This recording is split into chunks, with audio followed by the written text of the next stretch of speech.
2 years ago, my brother and I set out on an adventure of a lifetime. We were to travel across Japan for 32 days. I couldn't let this footage rot away on my hard drive any longer, so I threw together this messy video. I hope you enjoy.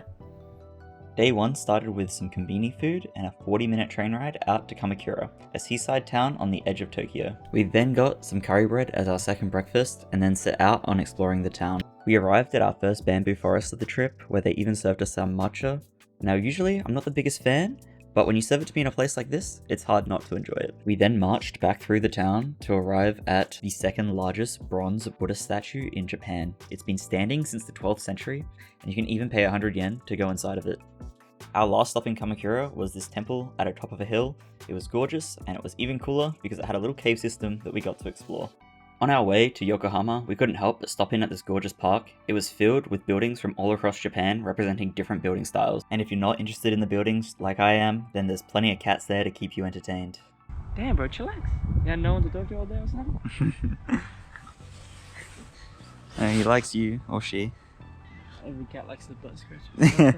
We made it to Yokohama Chinatown, we had dinner, and then we spotted a Ferris wheel in the distance. So of course, we had to go on it. And then we saw a roller coaster below us as well. So take a guess what we did next. I wasn't allowed to bring my camera on with me, but trust me, we went on it. After this, we explored the whole arcade theme park that was below us, and then had a quick look at this boat and building before heading home for the night.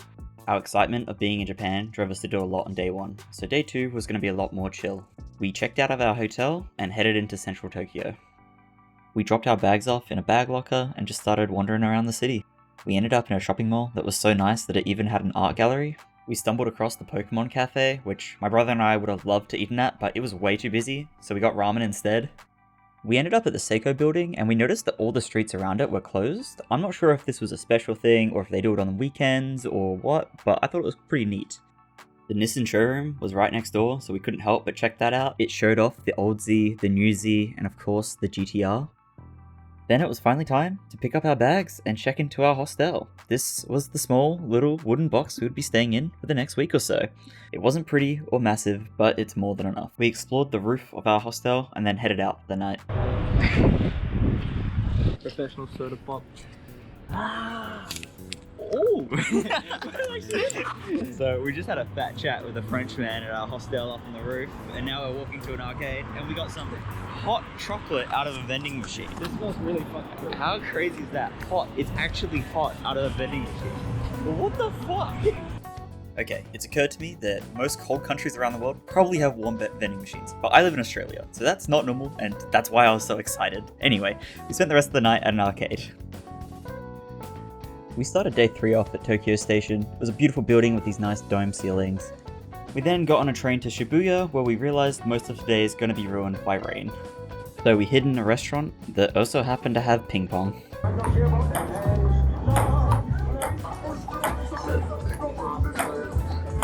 We couldn't stay here all day, so we ended up leaving and exploring a bunch of different stores, and eventually going outside into some nice parks in the brief moments it wasn't raining.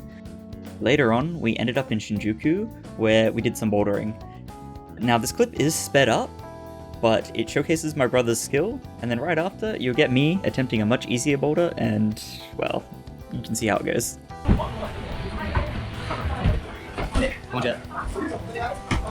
Goodbye. You're too good. You put your right foot in the wrong spot. That's okay. Nice. No, just touch it.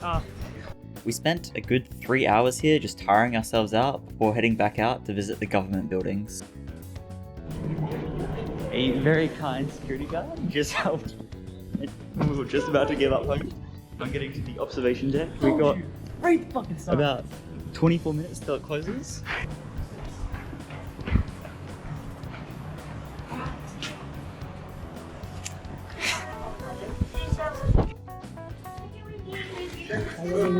Arigatou gozaimasu.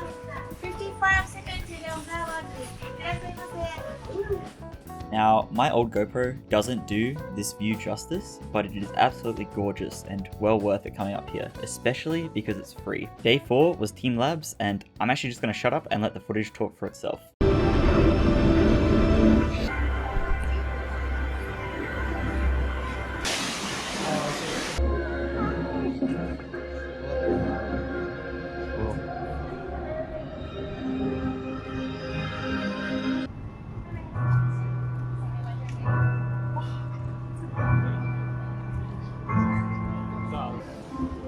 Turn around.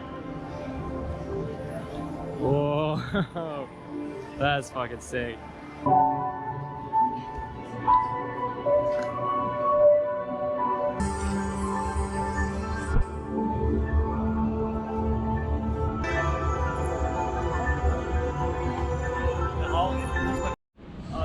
Alright. We just got out of team laps and overall it was a pretty good experience. We went first thing in the morning, so it wasn't too busy. It was fantastic. Would recommend. It's fucking crazy. At the start, yeah. At the start we were a bit concerned it wasn't going to be too good because like the first flower room and the alien room were pretty mid, not going to lie. Very But our expectations were blown away in the next room and it just got better. So highly recommend, check it out. The Technology Museum was the next thing on our list of things to do today, and to be honest, the only reason we really ended up going was because it was right next to Team Labs, or fairly close. And it was fine, but I wouldn't actually recommend it unless you've got like a family of like young kids and stuff. You could kill a couple of hours if you wanted to, but you could skip it. Don't skip the mecha outside though, this shit was fucking cool as hell. I don't know, me personally though, like, if I'm a Japanese person, why the fuck am I not in the middle? You know what I mean? Like, I think I know what you mean. I'd be a little bit. Or the French who, I'm pretty sure, Yeah, it's donated about, this. It's about the French, and I guess this, I guess like, you know what I mean? Right. Symmetrically. Oh, they didn't donate it. Sponsored. So symmetrically looks nicer, I guess. You know what I'm saying? I guess so. Pretty tall. I'm tall. You're taller, okay, buddy.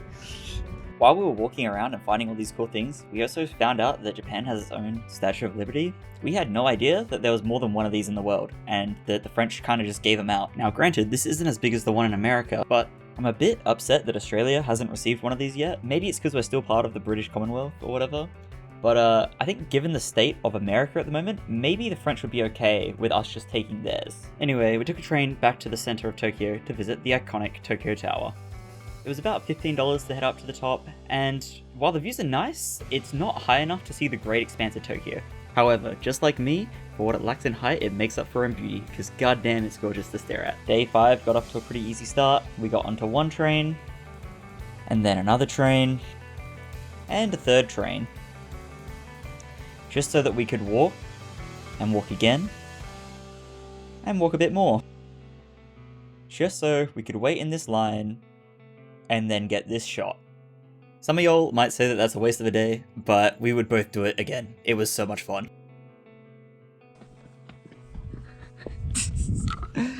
I don't know how he's still got energy. It has been a very, very long day, but it was absolutely worth it for this view. Took 4 trains that took us 3.5 hours to get out here, and then we walked for an hour and 20 minutes to get up this mountain. I don't think I'd ever been so tired in my life. Okay, I gotta stop saying in my life. I have been more tired than that, but it was very exhausting. The view from here was absolutely gorgeous. You'll see on the time lapse that we got very lucky.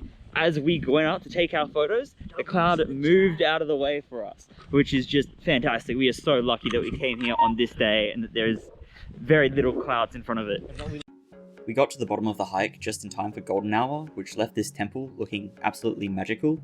In fact, it wasn't just the temple that felt magical, the whole town of Fujiyoshita just had amazing vibes. I really wish that we had actually booked a night or 2 out here, rather than just taking a day trip out, because I felt like there was so much more to explore, and I would highly recommend checking it out. Now, judging by the fact that it took us 4 hours to get out here, you might be thinking it's time for us to head back to Tokyo and to our hostel, but no, we had other plans. It's 6:30, we've just gotten off of a train that could have taken us back home, but instead we're here to go up there. I know you can't see much on the camera, but when we got to the top we could actually just make out Mount Fuji's outline on the horizon. Plus there's a pretty cool pagoda up here, so overall it was worth the 60-minute detour. Plus, because we took this delay, we actually ended up on the Thomas the Tank Engine train on our way back to Tokyo. So we just finished our 3-hour train ride. Both our phones are dead. They died about halfway through, so through sheer wit and determination, we managed to find our way back to our train station. Now we're just trying to find our exit and get back to our hostel in time. Hey Jet, it looks like you're not the only monkey here. Can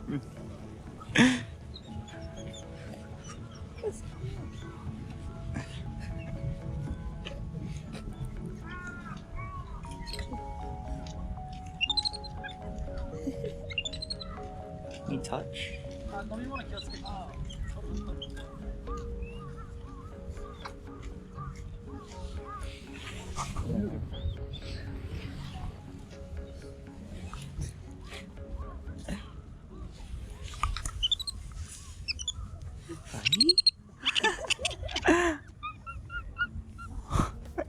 Hi.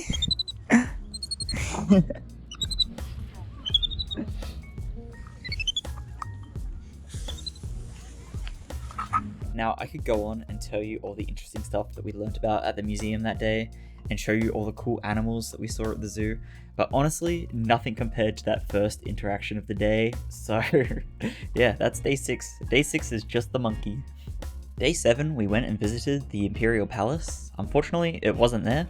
No, seriously, it burnt down in World War II. There's nothing there. I don't know why we went.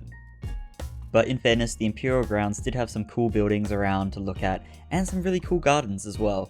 Plus, to top it off, we did get to see some, what I believe to be cherry blossoms blossoming a bit earlier, so it ended up being a win. Big ass fucking wall. What do you reckon, like a V3? Like a V1, but that's not inclined towards it.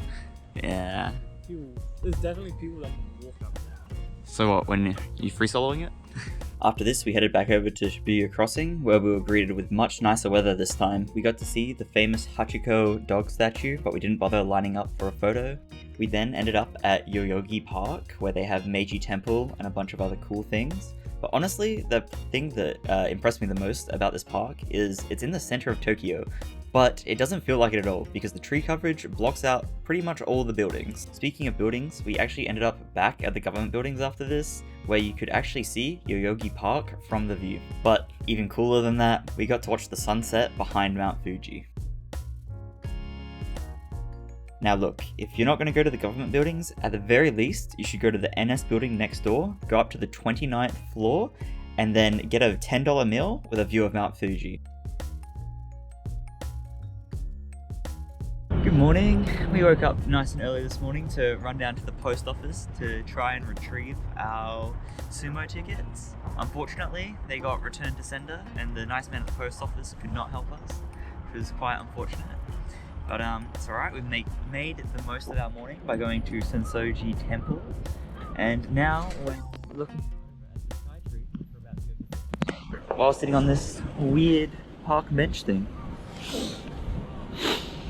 I think we have had enough views of Tokyo, but since we're here, we might as well do the sky tree as well.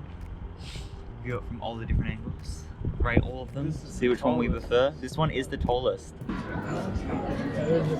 That's the bridge we crossed this morning. That is the temple we visited. And then over there is Mount Fuji. Okay, out of the 3 buildings, Skytree definitely had the best views, but that shouldn't be surprising because it's also the tallest. It's also the most expensive at like $37 I think it was to go up. So my favorites are still the government buildings, considering the fact that they're free, it's the best value, but Skytree is definitely worth it. It was time to leave Tokyo and get on our first Shinkansen off to Kanazawa. It was about a 25-minute walk from the train station to get to our new room. Our new room wasn't anything special, but it was a massive upgrade over the boxes we were sleeping in Tokyo, and I'm pretty sure it was cheaper as well. Our room comes with a little book of memories of Kanazawa, specifically for room 205, and it's just filled with like different messages from everyone who stayed here. Some shorter, some longer, someone who just likes drawing as well. It's really cool. Jet, what do you reckon we're gonna say? Huh? What are you gonna say in the journal? Bro, we've been at like 10 minutes. That is a good point. Anyway, after that, we were pretty tired, so we set up our beds and just chilled out for a while, and then we attempted to do our laundry. When the dryer stops, please hit it. There might be a sensor malfunction that will make it work again. No matter how much we hit it, it wouldn't work. We even tried watching a video on it, but that didn't help. So we gave up and went and played in the snow instead. Oh. I'm aware that we look like a bunch of children doing this, but it was our first time seeing snow in like 7 years, so we were very excited. Oh, I didn't get my head in! This angel has the smallest head in the world. Jet, where are we going? Across the road, we're going to Ishimon Cafe. It was Ishikawa Cafe. It was recommended highly in the notebook that we looked through last night, so we figured we'd go have breakfast and a coffee there, and then get on with our day, and hopefully we don't get fucked over by the weather too much. It may have not looked too special on the outside, but it was ran by the nicest old lady and had the best coffee of the entire trip. Anyway, we didn't spend too much longer there, as Kanazawa has so much beauty to see. During the Edo period, the ruling clan was actually the second wealthiest in all of Japan, second to the emperor only. And to prove that they weren't spending their money on military, they instead invested all of it into the arts, such as their gardens, castles, and golden leaf craftsmanship. This earned them the name of Little Kyoto. Unfortunately, like most of the castles in Japan, this one burnt down somewhat recently, but they went through the effort of rebuilding it with traditional methods, and then turned the inside into a museum where you can see the history of the castle. Castle elevator.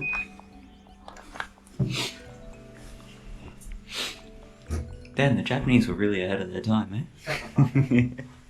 Day 11, we're back on the train, this time heading up into the mountains. We were on our way to Hakuba, one of Japan's largest ski towns, hosting up to 10 resorts. Jet, we did it. We made it to Hakuba. It's got a pretty good view.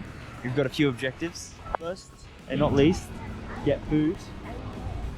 Cross here, no? Oh, we can cross there. That's fine. Yeah, get food, meet up with our dad, and then get our snowboards and check into our hotel. Yes. Yeah, that's it. And just stab it in. Oh, it's still gonna be hot. I'm gonna let you. How hot is that? Hot. Okay. A little hot. Considering I don't like seafood, it's still pretty good. Hakuba takoyaki better. We will say that. I will say that. I'll say that. What is your name? My name is Tomo. Tomo? Alright, say Tomo's Takoyaki is best. What is it? 9 days? So we'll come back. We'll be back.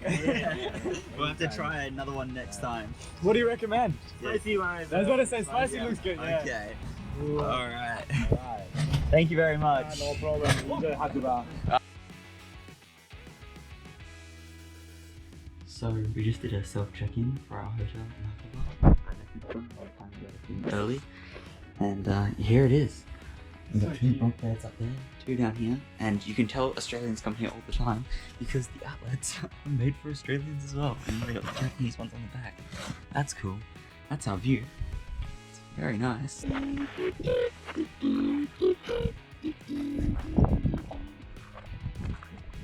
You do a really good version of that. You practice? Alright, Dad's waiting for us. Let's get a move on. What's up, big man?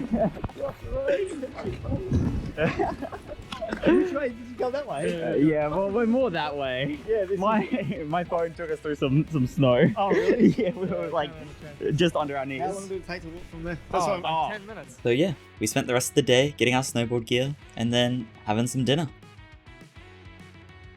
Jet and I have only been snowboarding twice before, in 2017 and 2018 on family holidays to New Zealand. We never did any formal lessons, and everything we learnt was from our family members. On top of that, it had been 7 years since then. Despite this, I think we did a great job picking it right back up. However, I'm also well aware that we're nothing special, so I don't want to bore you guys with painfully average snowboarding clips. Instead, I've grabbed a few highlights from over the 9 days that we were in the snow. Oh, and FYI for these clips, Jet is on the left here with the grey and black jacket, Dad is on the right with the black and white jacket, and when I occasionally appear on screen, I'm wearing a black and blue jacket. I also want to recognise the absolute privilege that it is to participate in this sport. I genuinely don't think that there's anything cooler. You're literally using the Earth's gravity to fling you down one of its most dangerous terrains. On top of that, it has the most gorgeous scenery of any sport, and that's undebatable in my mind. As you can imagine, snowboarding is a fairly expensive sport, However, here in Japan, it's relatively cheap compared to the rest of the world. For our 8 days of snowboarding, we paid $650 for a ski pass that gave us access to all 10 resorts.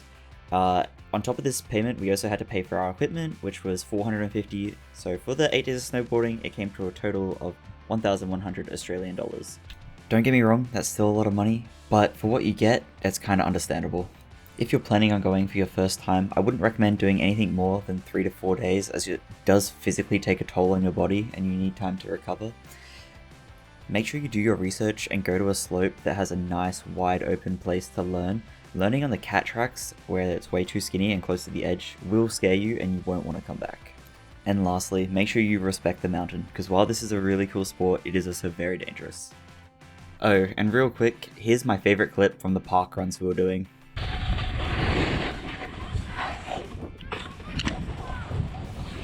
Let's get this one, go around.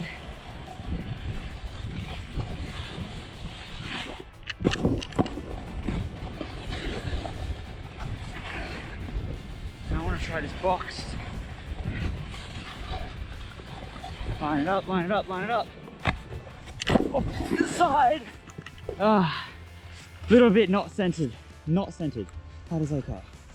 There's a little bit to my right. Let's see if we can get Jet coming. Go on, Jet! Wait! What about Dad? Oi, me and Dad just did the fattest jump. Yeah? Yeah, that first jump. Fuck yeah, bro. Oh, and on our rest day, we also got to ride on snowmobiles. I'm sorry, I just had to fit that in there, it's too cool not to include. Alright boys, ready when you guys are. Like what, mate?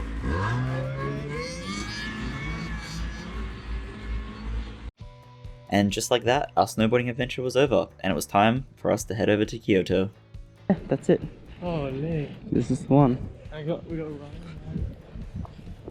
This place ended up being my favorite accommodation in the trip. It was super new and flashy, everyone there was very friendly, and honestly the whole aesthetic just kind of felt nice. It was like it gave supervillain lair vibes. The rooms could have done with a bit more lighting, but at the very least they were very clean, and we got a bargain for this. It was $30 a night. We were super tired from our 9 days of being in the snow, so we rested for a while and then went out and got dinner. Which, by the way, I wanted to talk about our strategy for getting food. Usually people will search up all these fancy restaurants to go out when they're traveling. That's not really us. We kind of just vibe out the restaurants near us and go to the one that we want to check out. And it worked out pretty well for us on this trip. Most of the places we went to were very delicious and very affordable. So if you're trying to travel cheap, I highly recommend just doing that. And if you walk into a restaurant that's got too expensive prices, just go to the next one over or a different area. Day 22 started off with us getting back into the groove of sightseeing, starting with Nijo Castle and the Kyoto Imperial Palace. Not only are these buildings and gardens beautiful to look at, it's really cool when you realize that some of them have been standing longer than the founding of my own country. You know, each room determines their ranking. So the tatami mat edges are different for each room, and then the paintings represent the rank, with the cherry blossoms being the lowest, that being the middle, and then, or the cranes being the middle, and the tigers being the highest.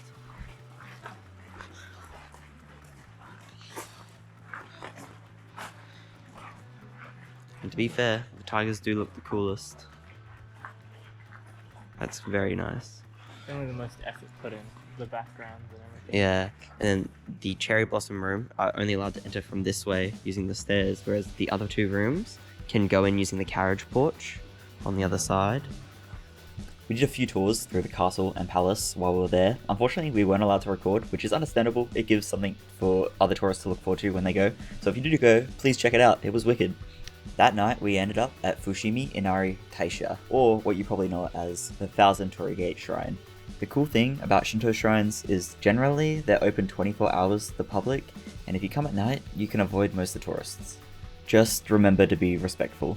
On day 23, the 8 days of snowboarding caught up with my body, so I spent most of it in bed. However, my brother did manage to drag me out of bed to get a pizza for dinner, which gave me enough energy to go see the iconic Kyoto Pagoda.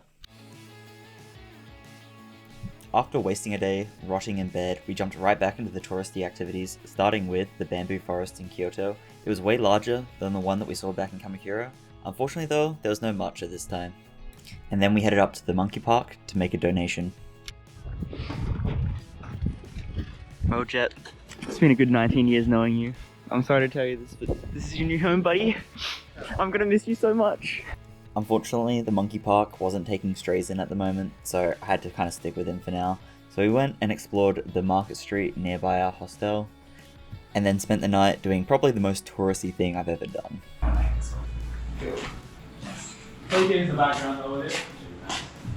That's right, we spent about $100 each to learn how to swing a katana. There's a whole practice session before he hands us the sword, and the techniques used are actually a lot more difficult than what I would have thought. You need to be really precise to get a clean cut, and honestly, for our first time, I think we did a pretty good job.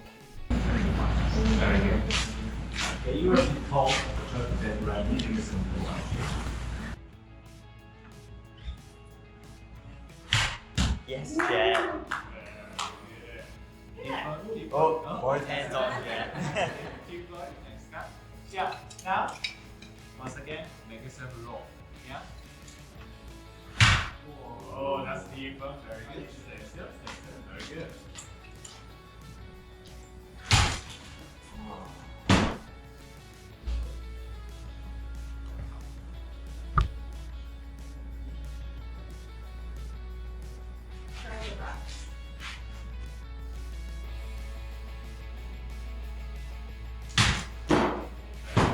Yeah.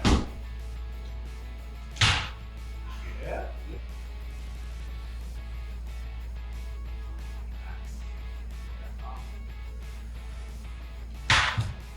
Yeah. Nice. Please. Very good, very good. Yeah, sorry, please. Thank you so much. Very good. Yeah, all of that. I mean, just must keep that. It's very good.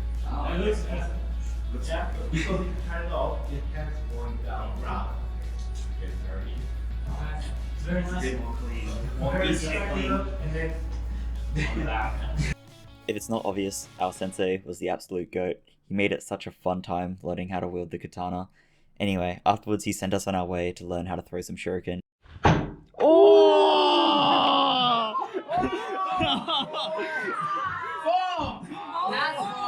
Day 25 was the classic day trip out to Nara. We started off by feeding the cute deer, then checking out some gardens, and of course having a look at all the cool temples and shrines nearby. I want to take this opportunity to actually point out the differences between the temples and shrines. Temples belong to Buddhism, and the shrines are Shinto shrines, the oldest religion in Japan. You can tell them apart by the fact that the Shinto shrines have the iconic red torii gates around them. Alright, this video is getting a bit too long, so let's speedrun day 26. We woke up nice and early so that we could go look at this big ass wooden building, have a look at the Kyoto Pagoda yet again during the day with all the tourists, and redo the Thousand Torii Gate hike just to see the view during the day. We woke up nice and early on day 27 to go have a look at the Golden Pavilion. After this, we jumped on a bullet train and headed straight for Osaka. Well, we did it. We made it to our... As you feel it. We did it. We made it to our cheapest accommodation of the trip so far, and it kind of shows. But it's cute. It's got a vibe to it. The money we saved on that accommodation was immediately spent at USJ the next day. This was mine and Jet's first time at a massive theme park. We managed to go once on most of the coasters, which was pretty lucky because it was fairly busy on the day that we went. Of course, I wasn't able to bring my camera on the coasters, but I do have some footage of us walking around and exploring. I think the Harry Potter section of the park was my favorite in terms of just vibes.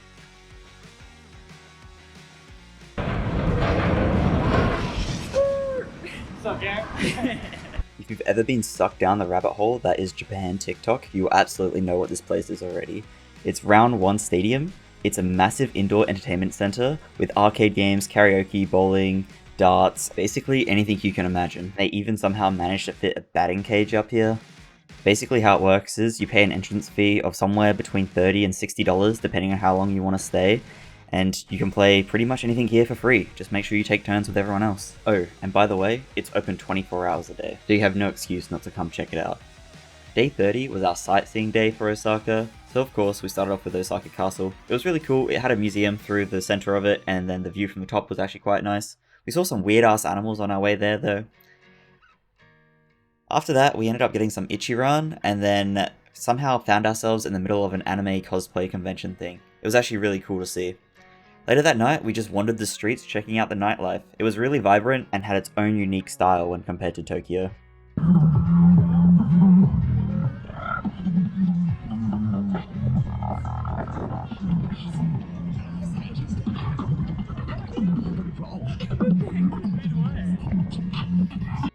On day 31, we woke up nice and early to catch a bullet train down to Hiroshima for a day trip. It was a long trip down, but I felt compelled to go visit the site of one of the atomic bombings. We visited the Atomic Dome and the Peace Museum, and honestly, I can't do either of these sites justice in this video. All I can say is, please, if you go to Japan, go check them out. The museum is only $1 entry, while the lessons that it will teach you are priceless. For the afternoon, we grabbed some udon, and then headed on a ferry over to Miyajima Island.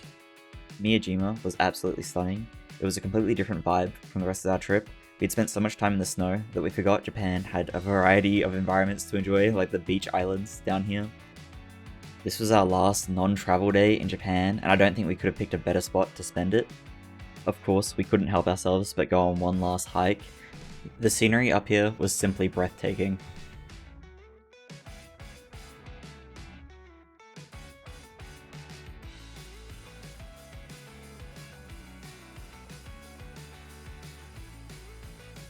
By the time we got down to the bottom of the hike, the sun had set, the tide had gone out, allowing us to get this awesome view of the Torii Gate in the water. Plus, there were some deer nearby that I couldn't help but film. Our last day was pretty anticlimactic. We woke up early and got on a bullet train to get back to Tokyo so that we could fly out. Ideally, we would have flown out of Osaka, but oh well, you can't plan everything perfectly. Once we got to Tokyo, we spent our last day just wandering around and enjoying the beautiful cherry blossoms that, while not fully blooming, were still beautiful. Japan was one of those countries that I'd wanted to go to since I was a child, and I was so happy to finally tick it off my bucket list. My brother and I each spent roughly $7,000 for this adventure, and honestly, it was so worth it. That equates to roughly $5,000 USD, and it would have been even cheaper if we didn't go snowboarding, as that was the most expensive part. I think this goes to show that as long as you're willing to make a few sacrifices here and there, you can have a great time without breaking the bank too badly. Anyway, thank you so much for watching, and I hope this inspires your own Japan trip sometime soon. It is hot. It's 7 AM and it's hot.